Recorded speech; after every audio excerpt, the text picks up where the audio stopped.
facts, but never in a way that altered the meaning of the quotation. I've tried to visit locations in person whenever possible.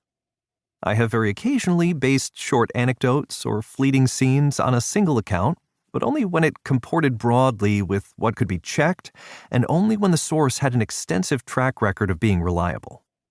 Nothing of significance in this book is based on a single source. Every major claim is supported by numerous sources and documents, oftentimes dozens of sources and thousands of pages. I have aimed to be transparent with the listener about what I do not know, and I have always tried to approach every story with an open mind and with the possibility that I am wrong. As the reporter and press critic Jack Schaefer once said, a journalist should follow a hunch with reporting that could undermine the hunch, address possible criticisms, remain open to criticism and refutation, correct meaningful errors of fact, abandon dry wells instead of pretending they're gushers. One note on the use of the word anonymized as it relates to datasets. Documents or people may be quoted or paraphrased saying that bulk datasets were anonymized or stripped of personal information.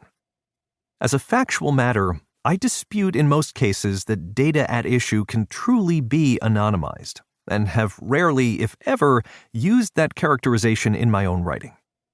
Stripping data of personal information and replacing it with a random identifier should be properly described as pseudonymization.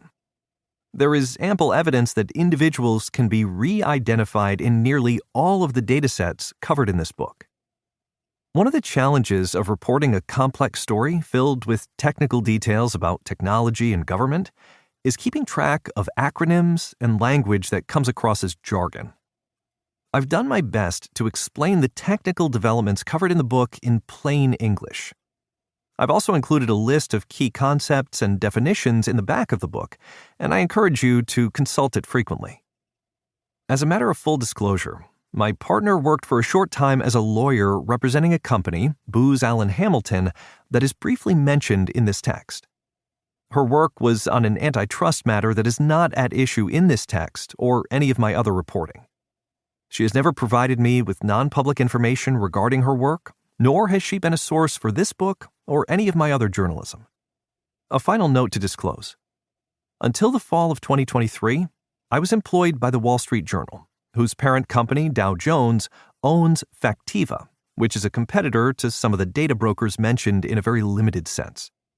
However, Factiva largely competes against those brokers in the media monitoring and corporate research verticals and does not have stores of advertising or consumer data, the subject of this book. Finally, journalism is a human endeavor, and as in all human endeavors, perfection is elusive. All mistakes are my responsibility. Introduction. The Grinder Problem and a Wine-Soaked Dinner. In 2019, a government contractor and technologist named Mike Yeagley began making the rounds in Washington with a blunt warning for anyone in the country's national security establishment who would listen. The U.S. government had a Grindr problem. A popular dating and hookup app, Grindr had launched 10 years prior and had become a sensation. It relied on the GPS capabilities of modern smartphones to connect potential partners through the app, bringing together users in the same city, neighborhood, or even building. The app can show how far away a potential partner is in real time, down to the foot. The app quickly amassed millions of users and became an essential part of gay culture around the globe.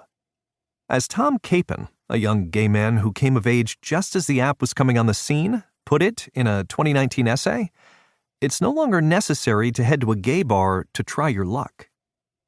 But to Yeagley, the app was something else. One of the tens of thousands of carelessly designed mobile phone apps that leaked massive amounts of data into the opaque world of online advertisers. That data, Yeagley knew, was easily accessible by anyone with a little technical know-how. So Yeagley, a technology consultant in his late 40s who had worked in and around government projects nearly his entire career, made a PowerPoint presentation and went on a road show around Washington to demonstrate precisely how that data was